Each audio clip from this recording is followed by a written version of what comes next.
The movie begins with a woman named Iris who is deeply depressed. Not long ago, she lost her son, and since then, it felt like her life had come to a halt. Strange thoughts began to haunt her mind. One dark night, while everyone was asleep, she slipped a small knife into her pocket, took a car, and left the house. By morning, she had reached a mountainous area where her son was buried. She spoke emotionally to him. Unhappy with her life, she walked to the edge of a cliff, ready to jump. But just then, a man appeared. He quickly understood that Iris intended to take her own life. Trying to change her mind, he began talking to her. He introduced himself as Richard. He said, "I won't stop you, but I want to share a story with you before you go." He told her about a boy, full of life, who loved cars and all things that excited young people. One day, while driving with a friend, he got into an accident. He survived, but his friend died. The trauma haunted him for months.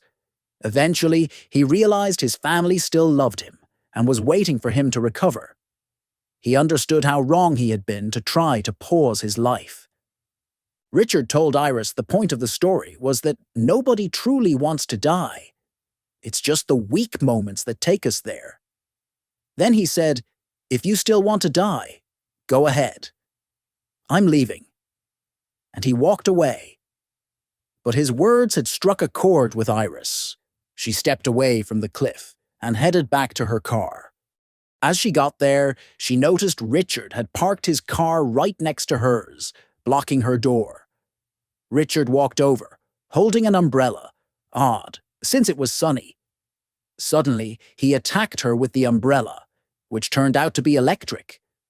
Iris was badly shocked and lost consciousness. Semi-aware, she felt Richard tying her up and throwing her into his car. When she regained consciousness, Iris stayed quiet.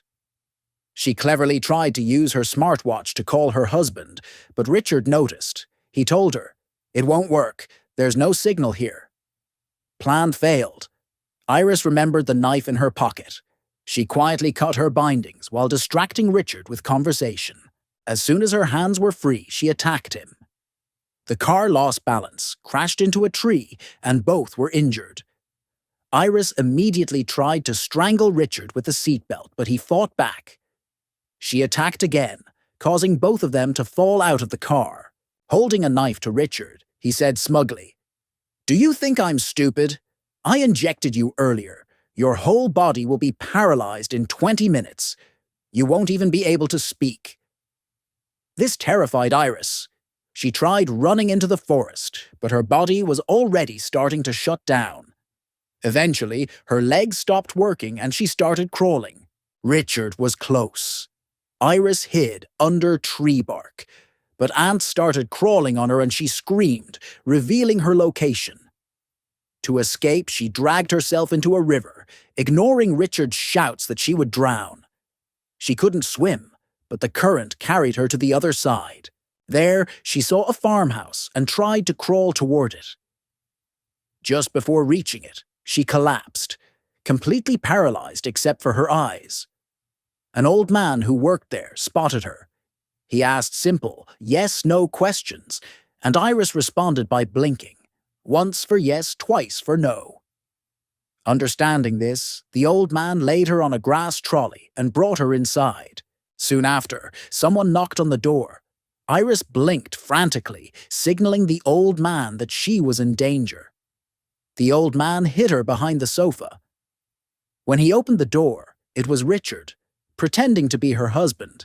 He sobbed and said his wife was paralyzed from grief after losing their son, and now she was missing. The old man was skeptical and asked him to call his wife. Richard lied that he lost his phone, but when his phone slipped from his pocket, the old man caught the lie. Richard then dropped the act and threatened him. The old man refused to cooperate, so Richard attacked him. But the old man fought back fiercely and overpowered Richard. Just as the old man was about to call the police, Richard grabbed a knife and stabbed him in the leg, then the stomach, killing him. Iris watched the entire thing helplessly from behind the sofa. Richard, now panicked, poured kerosene all over the house to destroy evidence and set it on fire. Iris, still alive inside, managed to move one finger, using it to open and close the window grill. Richard noticed from outside and came to check, realizing Iris was still alive. He carried her to the old man's truck, since their previous cars were far away. Iris couldn't speak, but she could hear. As they drove, Richard's daughter called him, saying she and her mom were coming to visit. Richard panicked and told her not to come, yet. In his anxiety, he nearly crashed and soon ran out of fuel. At the gas station, he put a cap on Iris to hide her expressions. Iris saw a young boy about the age of her dead son and became emotional. The boy's mother noticed something was off and called the police, reporting the truck's number. Later, as Richard tried to drive back to where he parked earlier, a police officer stopped him, saying there was a complaint. Richard pretended everything was normal, claiming Iris was his wife. The officer asked to speak with her. Iris, with all her strength, rolled the window down slightly and softly whispered, "Help me." This changed everything. The officer found the paralyzing injection in the truck, realizing Iris had been kidnapped. Richard, seeing the situation slip, attacked the officer with a heavy metal object, killing him.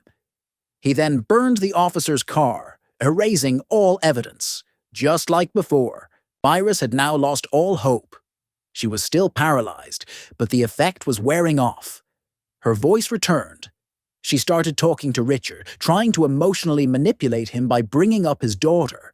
But Richard wasn't moved. When all else failed, Iris grabbed the injection and tried to inject him in the leg, but failed. Richard laughed, saying she was too weak. He told her his new plan. He was going to drown her in the river now, since his family was coming home. He dragged her to a boat and put her inside. Half paralyzed, Iris spotted a knife in Richard's bag. She quickly devised a new plan. She pretended to cry and asked Richard to take a photo of her son out of her jacket pocket so she could see it one last time. When Richard leaned in, she stabbed him from under the jaw into his mouth. Bleeding heavily, he tried to grab his gun, but Iris snatched it and shot him, pushing his body into the water. She had killed her tormentor, but the boat had been damaged during the struggle and was filling with water. Iris, still half paralyzed, couldn't move much, but due to her stiff body, she floated like a corpse.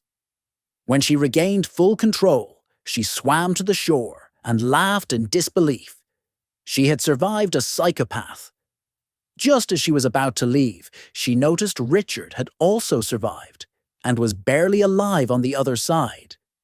She could have called the police, but instead she chose to let him suffer and die, walking away. The movie ends there.